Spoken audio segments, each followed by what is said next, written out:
आज हम बात करेंगे। मैं ये वीडियो रिकॉर्ड कर रहा हूँ रविवार को सुबह तकरीबन 12:30 बजे। और आज मार्केट क्लोज है। कल मार्केट सुबह खुलेगा मंडे को। आज हम जानने की कोशिश करेंगे कि निफ्टी और बैंक निफ्टी अगले हफ्ते कहाँ जा सकता है, किस पोजीशन में रहेगा। और निफ्टी आगे आने वाले कुछ समय में किधर जा सकता है, किधर नहीं जा सकता। तो निफ्टी और बैंक निफ्टी का हम लोग एनालिसिस करेंगे ऑप्शन चेन के माध्यम से, चार्ट के माध्यम से। और सपोर्ट रेजिस्टेंस देखेंगे कि कहाँ पर सपोर्ट है, कहाँ पर रेजिस्टेंस है। और एक मार्केट में न्यूज अभी आ रही है कि कोरोना बहुत ज्यादा फैल रहा है, कोरोना की बहुत ज्यादा रिपोर्ट आ रही है। इंडिया में भी वो एंटर कर चुका है। तो क्या आने वाले समय में मार्केट क्रैश कर सकता है, इस पर मैं एक अलग वीडियो बनाऊंगा जिसमें मैं विस्तार से बताऊंगा कि कोरोना अगर आता है मार्केट में तो क्या 2020 वाली स्थिति वापस आ सकती है। क्या कोरोना का इफेक्ट पहले वाला हो सकता है जिसमें हम लोग का 38.5% मार्केट गिर गया था 2020 में। तो ऐसा कोई सिचुएशन आ सकता है कि नहीं आ सकता, कोरोना का इफेक्ट मार्केट पे क्या होगा। ऑलरेडी 2020 में जब कोरोना आया था उसमें मार्केट 38.5% गिरा था हम लोग का, कि 11,000 11,500 से मार्केट 7,500 तक गिर गया था। वो करेक्शन 38.5%, 38.5% की थी। और उसके बाद फिर सेकेंड टाइम जो कोरोना आया उसमें मार्केट उसको कोई भाव नहीं दिया, मार्केट कोई करेक्शन नहीं लिया, कुछ भी नहीं गिरा। तो अब हम लोग को ये देखना है कि अब जिस रफ्तार से कोरोना का केस वापस बढ़ रहे हैं, अब 2025 इस बात को 5 साल हो गई है। तो क्या अभी मार्केट में कोरोना का कोई इफेक्ट आएगा कि नहीं आएगा, मार्केट गिरेगा कि नहीं गिरेगा, इसके बारे में मैं एक अलग वीडियो बनाऊंगा और विस्तार से आप लोग को समझाऊंगा कि अगर कोरोना आता है तो उसमें मार्केट अपना रिएक्शन कैसे देगा, कैसे नहीं देगा। तो फिलहाल हम लोग बात करते हैं कि कल मार्केट जब खुलेगा तो निफ्टी और बैंक निफ्टी कैसा रिस्पॉन्स करेंगे और निफ्टी कहाँ जा सकता है। उसके हिसाब से हम लोग को अपना ट्रेड जो है चेंज कर सकते हैं हम लोग, या आगे नया ट्रेड ले सकते हैं। तो अगर कुछ पोजीशन हम लोग की बनाई हुई है तो उसको हम लोग चेंज कर सकते हैं। और या फिर अगर पोजीशन नहीं बनाई हुई है तो हम लोग नया पोजीशन उस अपने मार्केट के हिसाब से कर सकते हैं। क्योंकि मार्केट इज सुप्रीम, मार्केट तो सुप्रीम है। मार्केट को हम लोग को फॉलो करना पड़ेगा, मार्केट हम लोग को फॉलो नहीं करता है। तो मार्केट जिधर जाएगा उसके पीछे पीछे पीछे पीछे हम लोग को चलना है, उसको फॉलो करना है। क्योंकि मार्केट इज सुप्रीम।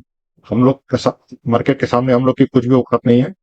तो मार्केट जिधर जाएगा, जैसे जाएगा, हम लोग को वैसे ही जाना है, वैसे ही चलना है, उसको फॉलो करना है। तभी हम लोग 2 पैसा कमा पाएंगे, एक प्रॉफिट दिखा पाएंगे। अगर मार्केट को हम लोग ईगो में ले लेंगे कि नहीं तुमको ऊपर जाना है, तुमको नीचे जाना है, तो मार्केट हम लोग के हिसाब से कभी नहीं चलती है। और ईगो में जो ट्रेड आता है उसमें हमेशा हम लोग को नुकसान होता है। तो हम लोग को ईगोइस्टिक नहीं बनना है, हम लोग को सिंपल रहना है, सोबर रहना है।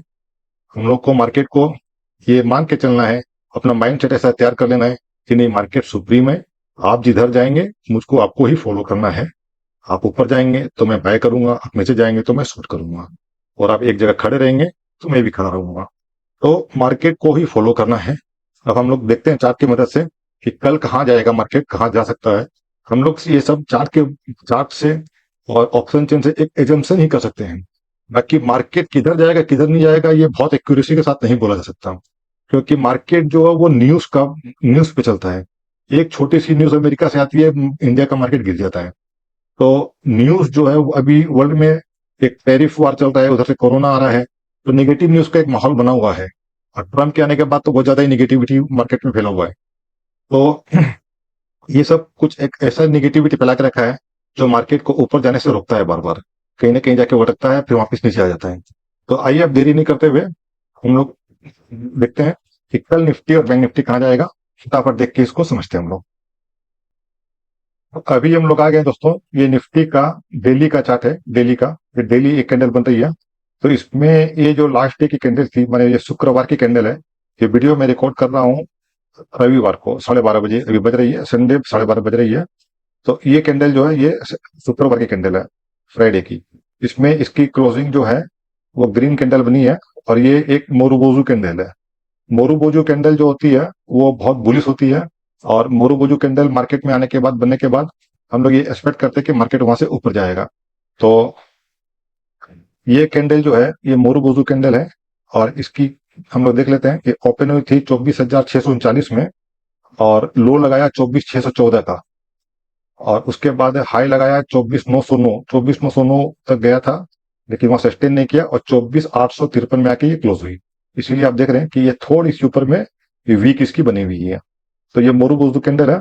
और इस कैंडल के बनने के बाद हम लोग सोच सकते हैं कि मार्केट जो है ऊपर जाएगा, मार्केट यहाँ से बुलिश रहेगा। तो ये कैंडल के हिसाब से और चार्ट रेटिंग के हिसाब से हम लोग को लग रहा है कि मार्केट ऊपर जाएगा। लाइन चार्ट में अगर हम लोग देखें तो लाइन चार्ट में आप देख सकते हैं कि यहाँ पर एक डब्लू बन रहा है। ये डब्लू की जब भी ये मार्केट में डब्लू बनता है ना, तो इसकी जो लास्ट लेग है ये बहुत लंबी टर्न होती है, ये बहुत लंबी जाती है। ये हमेशा डब्लू जब भी बनेगा ना, तो डब्लू मार्केट में आप देखेंगे जब भी इस तरह का डब्लू बनेगा तो ये लास्ट लेग जो है इसकी ये बहुत ऊपर जाएगी। और इसी तरह जब मार्केट में एम बनेगा तो ये एम की लास्ट लेग जो है ये बहुत ज्यादा टर्न आती है। तो ये देख रहे हैं कि यहाँ पर एक डब्लू बन रहा है, तो हो सकता है कि ये लेग जो है इसकी टनाए ऊपर, और ये लास्ट लेग इसकी ऊपर टनाए, और मार्केट इसका मतलब है कि ऊपर जा सकता है। और वैसे भी ये मोरू जो कैंडल है तो इसमें ऊपर ही जाएगा।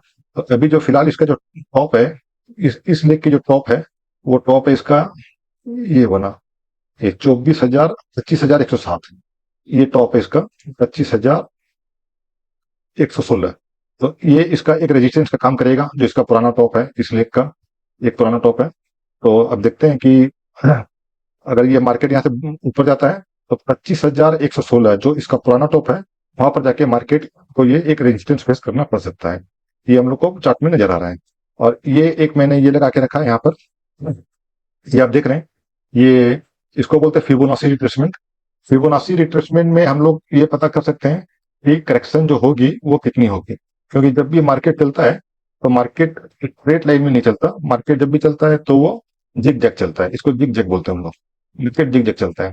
तो जब मार्केट ये जिग जैग चलता है, ये ऊपर जाता है, तो जब ये नीचे आता है तो हम लोग ये कितना करेक्शन लेगा इसको हम लोग फिबोनाची से मेजरमेंट कर सकते हैं। तो फिबोनाची एक कॉम्प्लेक्स टूल्स है जिसे हम लोग मेजर कर सकते हैं। इसके लिए मैं अलग वीडियो बाद में बनाऊंगा, आपको समझा दूंगा फिबोनाची से कैसे कर सकते हैं। तो यहाँ पर फिबोनाची में हम लोग देख सकते हैं कि ये जो लेग आई है ये सीधा यहाँ से मार्केट ऊपर गया था, तो ये इसके लो से मैं ऊपर हाई तक लिया हूँ। तो ये यहाँ का लो है आपका 21,700 के करीब में है, और यहाँ से मार्केट सीधा ऊपर गई थी। तो इस लेग की करेक्शन में देख रहा हूँ कि कहाँ तक आ सकता है ये। तो फिलहाल इसकी करेक्शन जो है ये, अगर ये 23.6 भी करेक्शन करेगा तो ये 24,339 40 के करीब आ रहा है। तो हम लोग को ये मान के चलना चाहिए कि फिबोनाची के हिसाब से इसका पहला करेक्शन जो सपोर्ट हो सकता है वो 24,340 हो सकता है फिबोनाची के हिसाब से। ये मैं लिख देता हूं, आप लोग नोट कर लीजिएगा। पहला फिबोनाची के हिसाब से 24,340 ये पहला इसका सपोर्ट रहेगा, S1 रहेगा। और उसके बाद हम लोग देख लेते हैं, अभी अगर उसको ये ब्रेक करता है तो इसके बाद ये आके रुकेगा, तो यहाँ पर 38.2 पे रुकेगा। 38.2 अगर रुकेगा तो ये फिगर आएगा 23,845, 23,845 ये इसका S2 रहेगा। लेकिन S2 तभी आएगा जब ये S1 को ब्रेक करेगा, नीचे के साइड में ब्रेक करेगा। तो अभी तक तो S1 तक आया नहीं है, पहले S1 को आने दीजिए, वहां पर कुछ ये टाइम होल्ड करेगा, कुछ रुकेगा, उसके बाद फिर जब ये उसको ब्रेक करेगा तो फिर ये S2 में जाएगा। तो अभी S2 की बात करके फायदा नहीं है, अभी S1 आप याद रखिए। इसका सपोर्ट जो है अभी 24,340 में एक सपोर्ट इसका खड़ा है, और अप साइड की तो 24,340 में खड़ा है, ठीक है ना। ये आपका 24,340 ये अभी S1 में काम करेगा। और लाइनिंग में अगर आप देख रहे हैं तो लाइनिंग में अगर आप देख रहे हैं तो ये हायर हाई बना रहा है। ये इसका रिसेंट टॉप था, रिसेंट टॉप को ये पार्क करके फिर ये हायर टॉप हायर बॉटम बना रहा है। ये एक B1 हुआ, bottom 1, bottom 2, bottom 3, top 1, top 2, top 3। तो ये हायर बॉटम हायर टॉप बना रहा है, तो इसका मतलब है कि जो ट्रेंड है वो अप ट्रेंड में दिखाई दे रहा है हम लोग को। तो मार्केट हो सकता है कि हम लोग नेक्स्ट वीक भी जो है, अगर ये हायर बॉटम इस तरह कंटिन्यू बनाता रहा तो हम लोग को बुलिश नजर आएगा, मतलब अगले हफ्ते भी मार्केट जो है ऊपर जाने की पूरी पूरी संभावना रहेगी। अब एक बार हम लोग चार्ट एनालिसिस करने के बाद चार्ट में जो हम लोग को सिंपल दिखाई दे रहा है वो दिखाई दे रहा है कि मार्केट जो है अभी हायर टॉप हायर बॉटम बना रहा है, इसका मतलब बुलिश ट्रेंड में है। तो मार्केट हम लोग अब ट्रेंड में है मार्केट, तो मार्केट अगला हफ्ता भी ऊपर जा सकता है, ये हम लोग को दिखाई दे रहा है। अब एक बार हम लोग ऑप्शन चेन देख लेते हैं। ऑप्शन चेन में मार्केट की क्लोजिंग जो थी, ये निफ्टी का ऑप्शन चेन है, इसकी एक्सपायरी है 24,853 का क्लोजिंग है, और इसकी एक्सपायरी है आपकी 29 मई, 29 मई की एक्सपायरी है। तो इसके हिसाब से एक बार हम लोग देख लेते हैं कि कहाँ कहाँ रेजिस्टेंस, कहाँ कहाँ ये आएगा इसका। 24,850 ये आपका इन द मनी हो गया, 24,850। तो अब सबसे पहले हम लोग पुट देख लेते हैं। पुट जो सेलर है, हम लोग ये मान के चलते हैं कि जो पुट सेलर है वो लोग ये एक्सपेक्ट करें कि मार्केट ऊपर जाएगा, तो उनकी जो प्रीमियम है वो उनको पूरी बच जाएगी।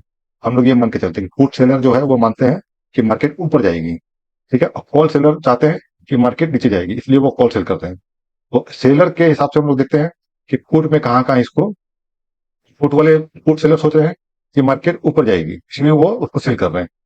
तो इसके हिसाब से हम लोग देख लेते हैं पुट में सबसे ज्यादा ओपन इंटरेस्ट जो है कहाँ पे दिखाई दे रहा, 24,850 से अगर ऊपर जाते हैं हम लोग तो 68,000, 19,000, 67,000, 1,22,000, 67,000, 65,000, 1,30,000, 24,000। तो करीब करीब में इसका 68,000 हम लोग को दिखाई दे रहा है 24,700 में, 24,700 में 68,000। तो इसका मतलब हुआ कि पुट सेलर अगर मान रहे हैं 68,000 में सबसे ज्यादा ओपन इंटरेस्ट दिखाई दे रहा, तो ये पुट सेलर जो है ये सपोर्ट का काम करेगा। तो इसका S1 जो रहेगा, सपोर्ट वन रहेगा, ये 24,700 रहेगा, 24,700। क्योंकि यहाँ पे 24,700 में सबसे ज्यादा, 24,700 में सबसे ज्यादा ओपन इंटरेस्ट है, 24,700 में ओपन इंटरेस्ट 68,000 है ना। उसके बाद आपका 24,600 में 67,000 है, ये भी करीब करीब वही है। तो ये भी लिख लेते हैं हम लोग, सपोर्ट वन, सपोर्ट टू, 24,600। ये हम लोग देख रहे हैं ऑप्शन चेन में जिन्होंने 24,700 और 24,600 को सबसे ज्यादा सेल किया है उनका ओपन इंटरेस्ट है 67,000, 68,000। मैंने ये लोग ये समझ रहे हैं कि मार्केट जो है 29 अप्रैल को इसके ऊपर ही रहेगा और ऊपर ही ऊपर एक्सपायर हो जाएगा, तो उनको इसकी प्रीमियम सारी मिल जाएगी। तो ये एक क्रूशियल जो है सपोर्ट का काम करेगा 24,700, 24,600। और एक बार हम लोग रेजिस्टेंस भी देख लेते हैं कि रेजिस्टेंस कहाँ का दिखाई दे रहा। ये कॉल ऑप्शन है, कॉल ऑप्शन जो बेचते हैं वो लोग ये सोचते हैं कि मार्केट जो है वो ऊपर जाएगा, ये वो नीचे जाएगा, तो नीचे जाएगा तो वो लोग जो है ऊपर की कॉल सेल करते हैं। तो जो कॉल बेचते हैं उससे हम लोग यही समझते हैं कि वो लोग चाह रहे हैं कि मार्केट नीचे जाएगा और मार्केट ऊपर नहीं आएगा, तो वो एक रेजिस्टेंस का काम करता है। तो 24,800 को हम लोग इन द मनी मान के अब देख लेते हैं ओपन इंटरेस्ट कहाँ पर है, 64,000 है 24,900 में। फिर आपका 1 लाख है सबसे ज्यादा ओपन इंटरेस्ट 25,000 में, गजब, 1,03,000 25,000 में है। उसके बाद 39,000, ये छोटा छोटा है, 55,000 है आपका, 55,000 ओपन इंटरेस्ट है 25,300 में, 57,000, 42,000, 1,74,000 है आपका 26,000 में। तो अभी 26,000 तो बहुत दूर है दोस्तों, 26,000 देखने का मतलब नहीं है। अभी नियरेस्ट रेजिस्टेंस आपको सबसे जो ज्यादा लॉन्ग दिखाई दे रहा, क्रूशियल जो है वो दिखाई दे रहा 1,03,000 ओपन इंटरेस्ट दिखाई दे रहा हम लोग को 25,000 में। तो हम लोग ये एकदम मान सकते हैं कि हम लोग को जो रेजिस्टेंस फेस करना पड़ेगा वो 25,000 में। माने इस ओपन इंटरेस्ट के हिसाब से 25,000 इस बृहस्पतिवार एक्सपायरी तक मार्केट क्रॉस नहीं कर पाएगा और ये इन द मनी उन लोगों को पूरा प्रीमियम मिल जाएगा। तो इस हफ्ते की जो हम लोग का जो सपोर्ट आ रहा है, जो हम लोग का सपोर्ट रहने वाला है मार्केट को, सपोर्ट आपका 24,600 और 24,700, ये हम लोग का सपोर्ट रहने वाला है। और रेजिस्टेंस हम लोग का काम करेगा, हम लोग का 25,000। इस रेंज के अंदर ही निफ्टी इस हफ्ते मोटा मोटी रेंज ट्रेड करने का आसार है। बाकी ऑप्शन चेन देखना और चार्ट देखना और फिबोनाची देखना ये एक टूल हो सकता है, लेकिन ये किसी भी चीज की गारंटी नहीं है कि इनके अनुसार ही मार्केट चलेगा। एक न्यूज आती है, मार्केट अप डाउन हो जाता है, सारा ओपन इंटरेस्ट चेंज हो जाता है, तो आप इन लोग के ऊपर बहुत ज्यादा भरोसा नहीं कर सकते। लेकिन क्योंकि ये मार्केट के सबसे ज्यादा एडुकेटेड, ज्यादा इंफॉर्मेटिव है, आज ऑप्शन जो सेलर कर रहे हैं वो बहुत ज्यादा एडुकेटेड पर्सन है, उन लोग को पता है कि मार्केट कहाँ जाने वाला है कहाँ नहीं जाने वाला है। तो उस हिसाब से वो लोग अपनी पोजीशन बना के रखते हैं और उन लोग हेज भी करके रखते हैं, अपनी पोजीशन को वो लोग हेज भी करके रखते हैं। तो आप ये मत सोचिए कि ये जो भी एनालिसिस है कि हम लोग ऑप्शन चेन देख रहे हैं, फिबोनाची देख रहे हैं या चार्ट देख रहे हैं, टेक्निकल एनालिसिस कर रहे हैं, ये एक प्रोबेबिलिटी हो सकती है, हम लोग ये एक अंदाज कर सकते हैं कि निफ्टी कहाँ जाएगी, लेकिन ये हम लोग फाइनलाइज नहीं कर सकते हैं। ये कभी भी कोई भी कितना भी बड़ा प्लेयर क्यों ना हो, चाहे वो FIS हो चाहे DIS हो, वो ये नहीं बोल सकता कि मार्केट कल कहाँ जाएगी, क्योंकि मार्केट सिर्फ और सिर्फ न्यूज पे चलती है। एक छोटी सी न्यूज मार्केट को अप डाउन कर सकती है, उसको ट्रेंड को रिवर्सल कर सकती है। तो हम लोग एक्सपेक्टेशन कर सकते हैं और उस एक्सपेक्टेशन के ऊपर ही मार्केट को हम लोग प्ले कर सकते हैं। बस ये है कि इतना अगर आपका पास नॉलेज है, आपको समझ में आता है, तो आप उस हिसाब से ट्रेड ले सकते हैं। और 10 में से 5 बार 6 बार भी अगर आपका ट्रेड सही पड़ गया तो भी आपको बहुत ज्यादा प्रॉफिट होगी, अगर आप डिसिप्लिन के साथ स्टॉप लॉस लगा के काम कर रहे हैं तब। अगर आप स्टॉप लॉस नहीं लगा रहे तो वो ट्रेड आपको कितना नुकसान दे देगा ये कोई भी बोलना मुश्किल है। आप हमेशा ट्रेड कीजिए, स्टॉप लॉस लगा के कीजिए, विदाउट स्टॉप लॉस मत कीजिए। अपना रिस्क रिवार्ड रेशियो देखते रहिए कि अगर मैं 10 रुपया रिस्क है मेरा, तो कम से कम 50 रुपीज 60 रुपीज मेरा प्रॉफिट का रेशियो होना चाहिए। 10:5, 1:5, 1:3, 1:4 आपका कम से कम रिस्क रिवार्ड रेशियो जरूर होना चाहिए कि 10 रुपया लॉस हो तो 50 रुपया मैं कमा भी पाऊं। तो ये सब चीज देखते हुए ये ट्रेड कीजिए, अच्छे से कीजिए, और स्टॉप लॉस जरूर लगा के रखिए। चाहे आप कितनी भी टेक्निकल एनालिसिस कर लीजिए, कितना भी फिबोनाची देख लीजिए, कितना भी ऑप्शन चेन देख लीजिए, इन लोग के ऊपर पूरा भरोसा करके ब्लाइंड आप ट्रेड नहीं कर सकते, और विदाउट स्टॉप लॉस तो भी नहीं कर सकते। ठीक है, thank you very much. Video अच्छा लगा हो तो लाइक कीजिएगा, सब्सक्राइब कीजिएगा, और कोई क्वेश्चन हो तो मुझे मैसेज कीजिएगा।